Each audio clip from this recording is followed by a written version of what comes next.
네, 샬롬 반갑습니다. 오늘도 수요 성경부 자리 함께 나오신 여러분을 주님의 이름으로 환영하고 축복합니다. 이제 순례 시편 11번째 시편입니다.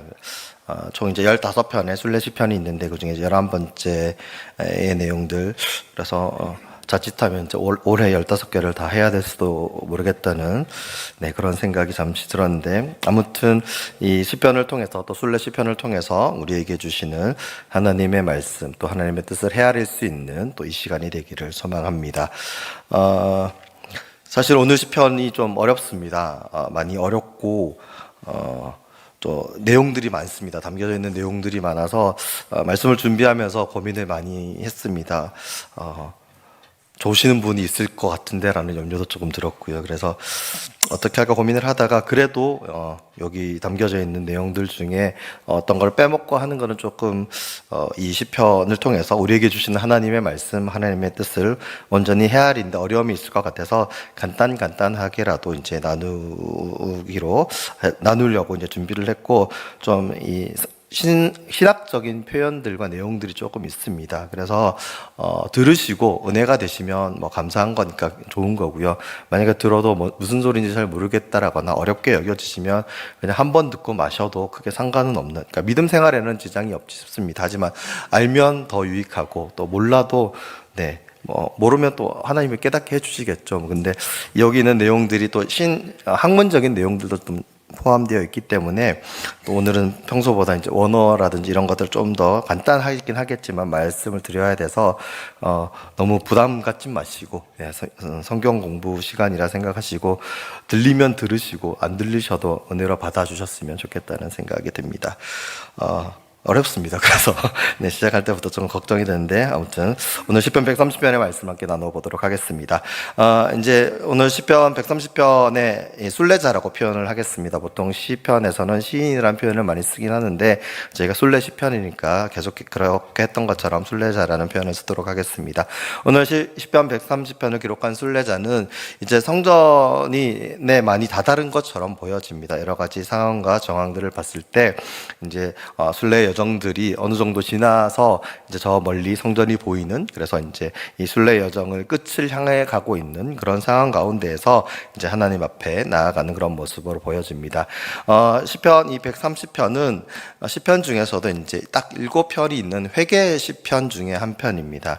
시편을 보면 6편과 32편, 38편, 또 51편, 그 다음에 102편, 오늘 본문인 130편과 143편, 이 7편을 특별히 이제 회개 시편이라고 이렇게 좀 분류하기도 합니다. 왜냐하면 이제 그 방금 말씀드린 7개의 시편은 어찌되었건 주제가 이제 회개에 대한 하나님께 죄 용서를 구하는 그런 내용들이기 때문에 시편을 고백하는 시인들이 오늘 시편의 순례자가 하나님 앞에 자신의 죄를 고백하는 그런 내용입니다. 나머지 6편도 마찬가지고요.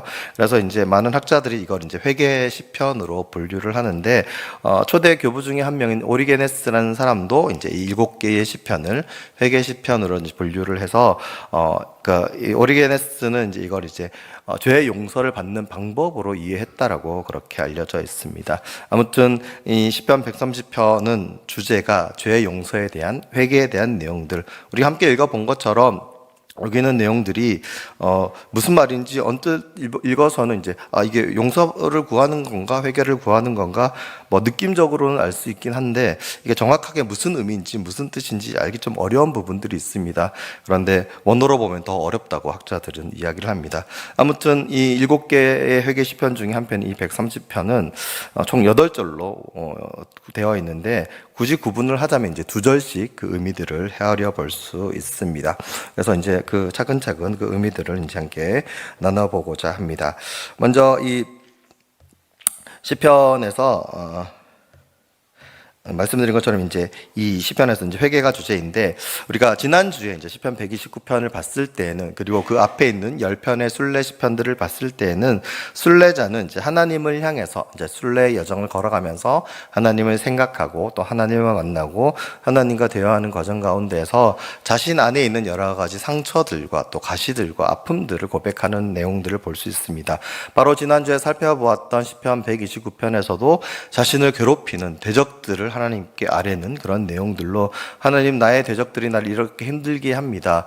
그러니까 밭가는 소가 내 등을 가는 것과 같이 이렇게 힘들게 하는 이런 악인들을 하나님 저는 할 수 없으니 하나님이 판단해 주시고 하나님이 심판해 주십시오라고, 그러니까 자신 주변에 있는 자신을 힘들게 하는 대적들을 이제 고발하고 탄원하는 그런 내용들이 주를 이루었습니다.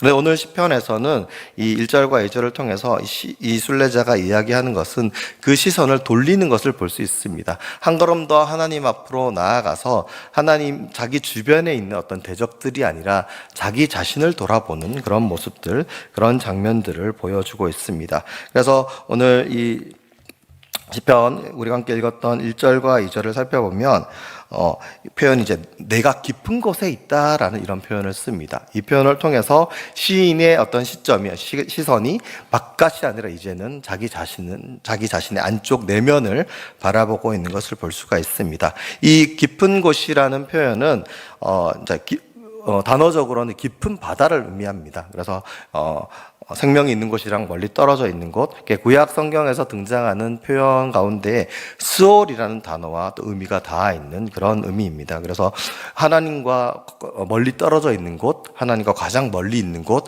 하나님과 단절되어 있는 곳은 이제 깊은 곳으로 이야기를 합니다. 지금 순례자는 자신이 이제 그런 깊은 곳에 떨어져 있노라고 그렇게 이야기를 합니다. 그래서 주님께 아무리 부르짖고 외쳐도 주님이 내 목소리, 내 부르짖음을 못 들으시면 어쩌나 염려하는 그런 염려함을 가지고 하나님 앞에 회개하며 하나님을 찾는 그런 기도로 오늘의 시를 시작하고 있습니다.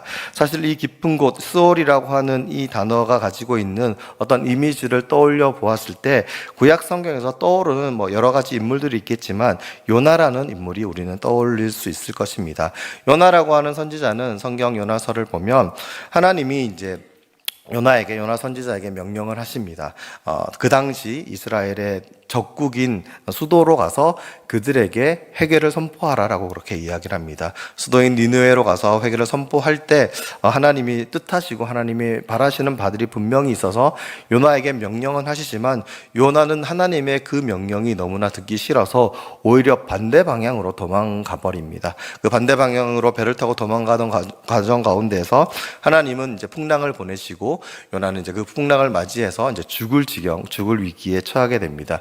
그때 이제 우여곡절 끝에 그 배에 있는 다른 사람들을 살리기 위해서 요나를 바다에 던지는 걸로 이제 결정이 되고 요나는 이제 깊은 바다에 빠지게 됩니다. 그때도 하나님은 요나를 긍휼히 여기셔서 요나를 생각하셔서 큰 물고기를 보내서 요나를 삼키게 하십니다. 그때 요나가 들어간 그 물고기 뱃속을 마치 이제 수올과 같다. 오늘 본문으로 치면 깊은 곳과 같은 곳으로 하나님이 요나를 이끌어 가십니다. 요나서 2장을 보면 그때에도 요나는 회개 기도를 하지 않는 것을 볼 수가 있습니다. 요나는 그 물고기 뱃속에서 하나님께 기도할 때에 하나님 이것은 의인의 고난입니다라고 여기는, 그러니까 자신은 잘못이 전혀 없고 스스로 의인으로 여기면서 하나님께 회개 기도를 하는 것이 아니라 하나님께 탄원의 기도를 드립니다. 하나님 의인이 이런 고난을 받고 있는데 내버려 두십니까? 라고 이런 기도를 하는 장면들을 볼 수 있습니다.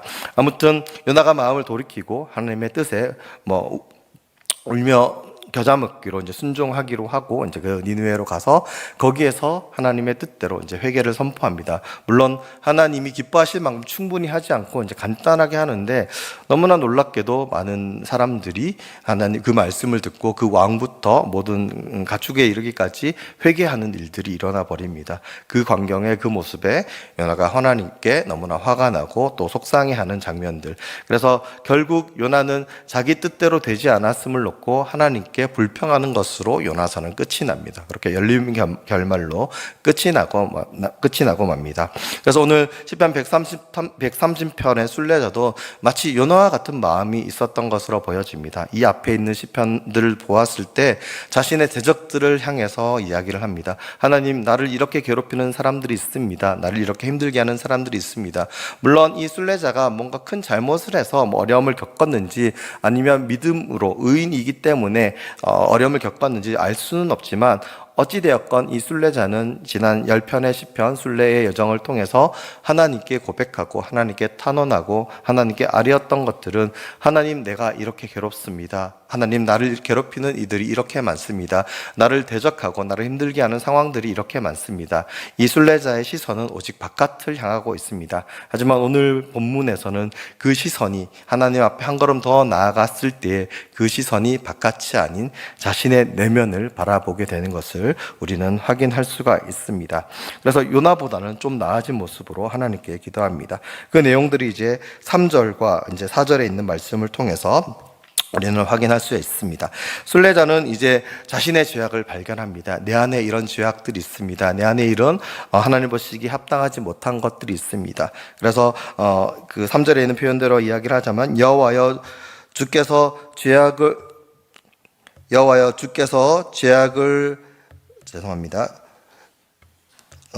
죄악을 지켜보실진데 누가 서리이까라고 이야기합니다. 그러니까 이 순례자가 스스로로 깨닫게 되는 겁니다. 하나님, 내 안에 잘못과 내 안에 죄악들 또한 있습니다. 내가 판단하고 내가 정죄했던 나의 대적들, 내가 미워했던 그 사람들을 향해서 내가 가졌던 마음, 그런데 나도 누군가에게는 그렇게 대적이 될 수 있고 누군가에게 상처를 줄 수 있고 누군가에게 아픔을 줄 수 있는 불완전하고 죄를 지을 수 있는 존재라는 것을 깨닫게 됩니다. 그러면서 하나님의 은혜와 하나님의 용서하심을 구하는 내용이 이어서 4절에 나옵니다.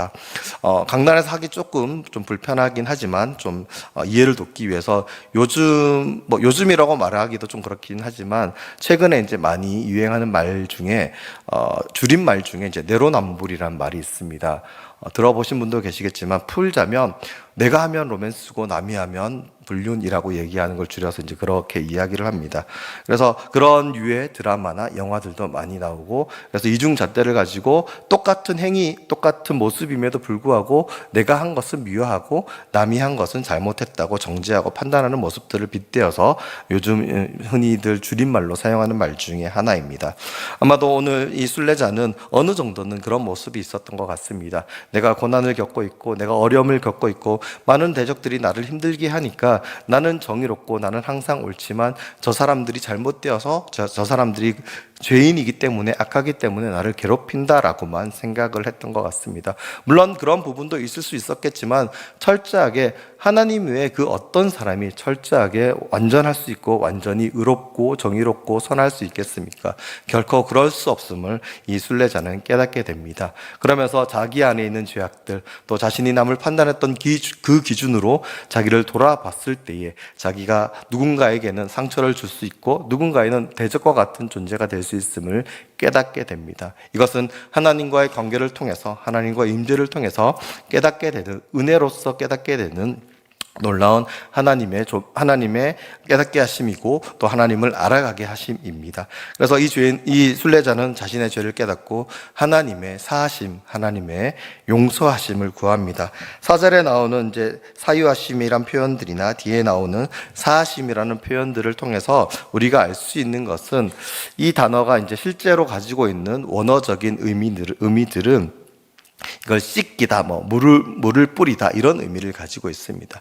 그러니까 우리가 죄를 지었을 때 그 죄를 씻기시고 그것을 깨끗하게 정결케 하시는 어떤 방법, 모습을 의미하는 단어인데, 참 놀라운 것은 구약 성경에서 이 표현, 이 단어들이 사용되는 곳에서 주어는 사람이 쓰인 적이 없다는 것입니다. 오직 하나님만이 이 단어를 쓰실 때 주어로 등장하신다는 말입니다. 다시 말해서 사람을 통해서 죄가 씻겨지거나 죄가 정결게 된다고 이야기하는 내용은 구약 성경 어디에도 없고 오직 하나님만이 그 죄를 씻어주시고 그 죄를 정결케 하실 수 있는 분이라고 그렇게 성경은 이야기하고 있습니다. 그래서 이 시인은 그런 깨달음을 얻습니다. 하나님의 임재 가운데, 또 순례의 여정 가운데, 하나님과 더욱 깊어진 관계 가운데 하나님을 만남으로 하나님의 깨닫게 하심으로 단순히 자신을 힘들게 했던 자신의 어떤 숙제들과 자신의 문제들과 자신의 어려움들을 토로했던 이 순례자는 자신 안에 있는 죄악들을 발견하게 되고 깨닫게 되고 그것을 하나님 앞에 자복하고 회개하는 그런 한층 더 성숙한 믿음의 모습을 보여주고 있습니다. 그런 모습으로 이제 5절과 6절로 이어지는 하나님 앞에 드리는 이 시의 고백들을 드리고 있습니다. 우리가 신약 성경을 보면 예수님이 산상수훈에 이런 말씀을 하십니다. 형제의 눈 속에 있는 티를 보면서 내 눈 속에 있는 들본을 보지 못하느냐고 꾸짖는 그런 말씀들을 하십니다. 사실상 인생을 살아가는 우리들의 모습 가운데에는 이런 모습들이 참 많습니다. 나는 항상 옳고 너는 틀렸다라고 생각하는 그런 생각들을 가지고 살아갈 때도 많이 있고, 또 나는 하나님을 믿으니까, 하나님을 믿는 믿음의 사람이니까 나의 경험이나 나의 판단이나 나의 생각은 언제나 옳을 것이고 하나님은 언제나 나의 편이 되어 주실 것이라고 생각하는 경우들이 참 많이 있습니다. 하지만 예수님은 그런 우리들의 모습, 그런 우리들의 연약함들과 그런 우리들의 착각을 너무나 잘 아시기에 누구라도 하나님 앞에서 완전한 사람, 온전한 사람, 정말 선하고 의로운 사람은 없다라는 것을 깨닫게 해주시고, 우리들의 그런 이중잣대라든지 그릇된 생각들을 깨닫게 해주시고 알게 해주시는 그 말씀들을 구약 성경이든 또 신약 성경을 통해서든 우리에게 거듭거듭 말씀해주고 계십니다. 그래서 우리는 오늘의 본문의 말씀을 통해서 또 성경의 말씀을 통해서 알아야 할 것은, 우리들 누구라도 하나님 앞에서는 죄인이고 우리가 죄인임을 깨닫는 것이 하나님과의 깊은 관계를 통해서 알 수 있다는 것을 우리는 알아야 할 것입니다. 그리고 특별히 6절을 통해서 우리에게 말씀하시는 바와 같이 오늘 순례자는 하나님과의 온전한 관계를 통해서 나 자신이 죄인임을 스스로 깨닫고 하나님 앞에 자복하고 회개를 구할 수 있는 것, 그래서 하나님의 용서하심을 구할 수 있는 것은 하나님의 말씀을 통로로 삼을 때야 비로소 깨닫게 됨을 다시금 이야기해주고 있습니다. 요즘 이제 담임 목사님도 한 번씩 이제 사용하시는 표현 중에 이제 삶의 자리라는 표현을 사용하십니다. 이건 이제 원어로 지친 레벤이라는 단어를 사용하는데, 사실 이 말을 처음 사용한 사람은 이제 헤르만 궁켈이라는 구약 성서학자입니다. 그래서 사실 이 용어는 또 담임 목사님도 그렇고 또 이 주변에서 많이들 사용하셔서 몇 번씩은 들어보셨겠지만, 사실은 이제 성서 해석학이나 성서 비평학에 사용되는 용어입니다. 그래서 이 의미가 가지고 있는 의미를 좀 이해를 하자면, 그러니까 성경에 기록되어 있었던 그 상황 가운데서 성경에 나와 있는 어떤 언어라든지 문장이라든지 관용어구 같은 표현들이, 그것들이 기록되어 있는 어떤 그때 성경이 기록된 시대 아니면 기록된 성경의 배경과 상황 가운데서 이해될 수 있다라고 이야기하는 것입니다. 그래서 그것을 바르게 이해할 때에 우리의 오늘의 믿음의 삶 가운데서도 그 말씀의 바른 의미를 알고 바른 의미를 깨닫고 우리의 삶에 바르게 적용할 수 있다라는 그런 의미를 가지고 있습니다. 조금 쉽게 좀 적용을 하자면, 예를 들어서 사투리 같은 걸 썼을 때 사투리를 사용하는 그런 삶의 자리들, 삶의 정황들이 있습니다. 저희 여기는 경상도니까 경상도에서 많이 쓰는, 또 저도 고등학교 때 많이 썼던 표현 중에 됐다 이런 표현을 쓰는데, 이 단어는 언제 쓰는 걸까요? 네, 너무 어려워서 쉽게 했는데 당황하셨으니까 됐다 이렇게 단어를 쓰실 때, 여러분 여기 경상도 분이 별로 안 계신가 보죠? 네. 보통 여러 가지 의미가 있지만 그 상황에 따라서 정말 괜찮다 그런 의미도 됐고, 아니면 기분 나빴을 때 필요 없다 이런 의미로 쓸 때도 있고, 그때 상황에 따라서 이것들을 다양하게 사용할 수는 있습니다. 그래서 그런 어떤 상황이라든지 정황이라든지 그런 것들을 봤을 때 이 단어가 어떤 의미로 쓰였는지 약간 상황에 따라서 달라지는 부분들을 볼 수 있습니다. 하지만 이게 문자적으로 기록되어서 한 100년쯤 후에 아니면 200년쯤 후에 기록되었을 때 경상도의 어떤 아버지가 됐다라고 했다 이런 문장이 전해졌다라고 치면, 그때 그 상황이나 그 정황이나 아니면 사투리에 대한 이해가 없는 사람이 보면 정말 잘 됐다라고 생각했나 보구나 라든지 잘못된 이해를 할 수 있다라는 겁니다. 그래서 삶의 자리를, 말씀을 통해서 우리가 그 바른 삶의 자리를 깨달아 안다는 것은, 이 성경이 기록되어 있는 그 삶의 자리를 통해서 그 언어, 그 표현, 그 문장, 그 성경의 배경과 또 성경의 상황 가운데서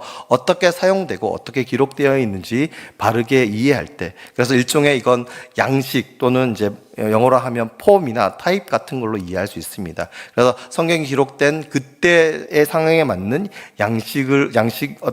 특정한 양식을 통해서 그 의미를 깨닫고 그것을 바르게 이해함으로 오늘의 삶의 자리 가운데, 우리의 삶의 자리 가운데 하나님의 말씀을 오해하지 않고 바르게 해석하고 바르게 이해하는 그런 양식 비평이라고 하는 그런 학문의 어떤 방법 중에, 성경 해석의 한 방법 중에 사용되는 용어가 삶의 자리입니다.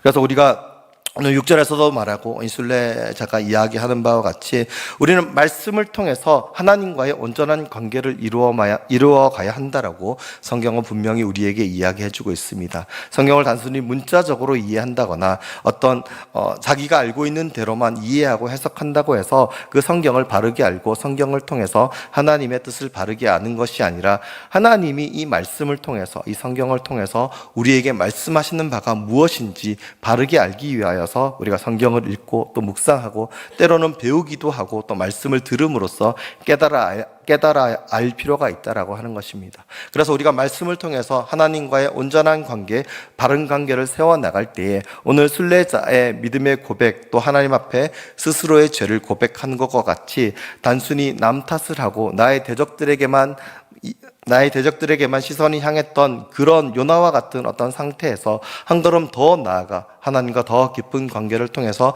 자기 안에 숨겨져 있던 죄악들을 발견하고 이중잣대가 아니라 하나님의 말씀을 기준 삼아서 하나님이 정말 기뻐하시고 하나님이 온전하시는 말씀대로 살아가는, 하나님의 뜻대로 살아가는 믿음의 모습, 믿음의 삶이 어떤 것인지 깨닫게 된다라고 하는 것입니다. 이어지는 7절과 8절에서는 이 순례자의 시선이 개인에서 이제 공동체를 향합니다. 그 공동체를 향해서 중요한 두 가지 단어를 이야기합니다. 하나의 단어는 이제 인자하심이라는 단어이고 또 하나의 단어는 속량이라는 단어입니다.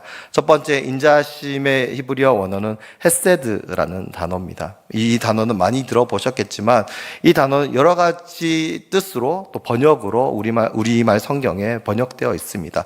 어느 부분에서는 인자하심으로, 어디 부분에서는 인애로, 어디서는 긍휼로, 자비로, 사랑으로. 그러니까 그 문장과 구절에 맞춰서 그 뜻이 좀 다양하게 해석되는 부분들이 있지만 중요한 것은 이 헤세드를 통해서 하나님이 어떤 분인지 바르게 알아야 하고 하나님의 용서하심, 하나님의 긍휼히 여기심이 어떤 것인지를 알 수 있어야 한다라고 성경은 분명히 이야기를 합니다.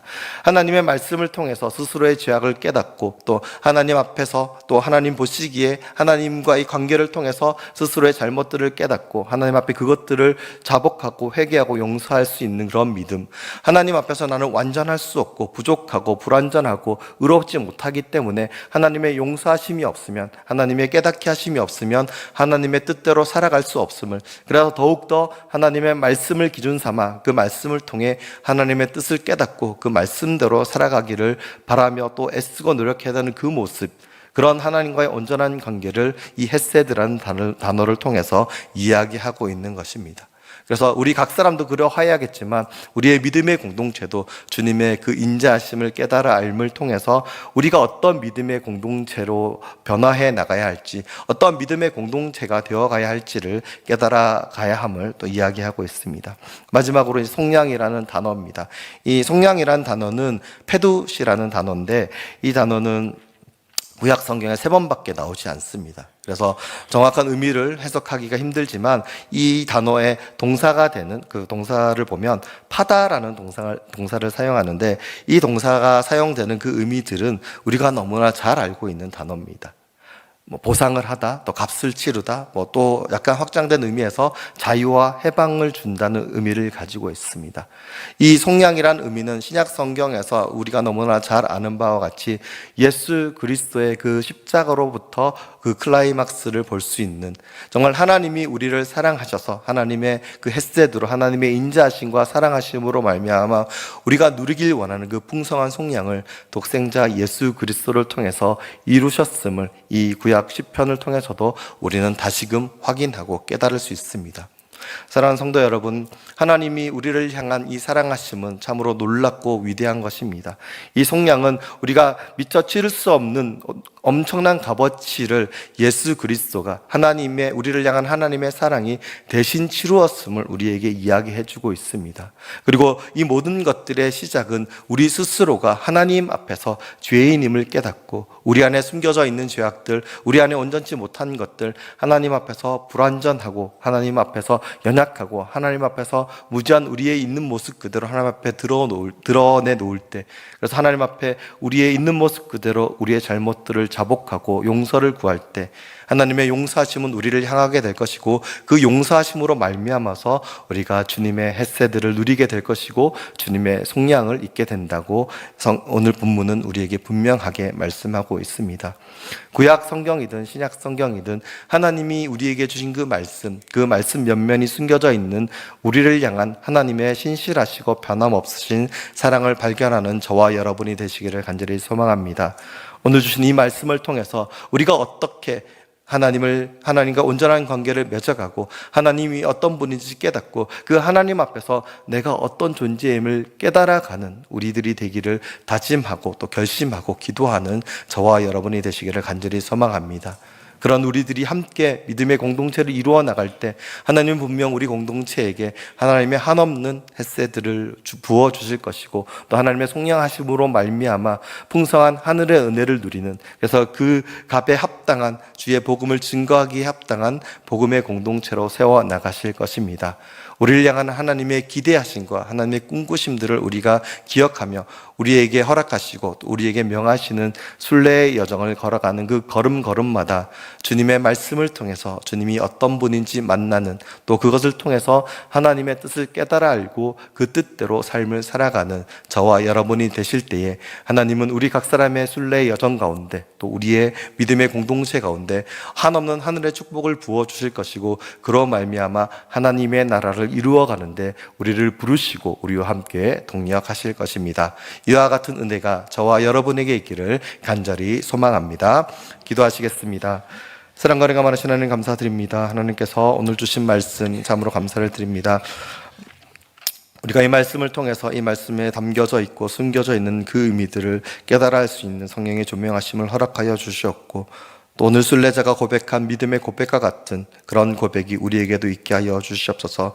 주님, 우리는 참 하나님을 믿노라 하면서도 요나와 같을 때가 많음을 고백합니다. 하지만 한 걸음 더 주님 앞에 나아가고 주님의 임재하심을 통하여서 우리를 향한 그 놀라우신 사랑과 뜻하심들, 하나님과 더욱더 깊고 온전한 관계를 맺어 나갈 때 우리 안에 숨겨져 있는 죄악들을 발견하게 하여 주시고, 그것을 주님 앞에 자복하고 회개하며 나갈 때에 한없이 용서하시고 또 그 용서하심으로 말미암아 더 크고 놀라운 하나님의 은혜를 부어주시고 또 하나님의 속량을 경험케 하시는 그 주님의 놀라우신 은혜를 경험하는 순례의 여정이 되게 하여 주시옵소서.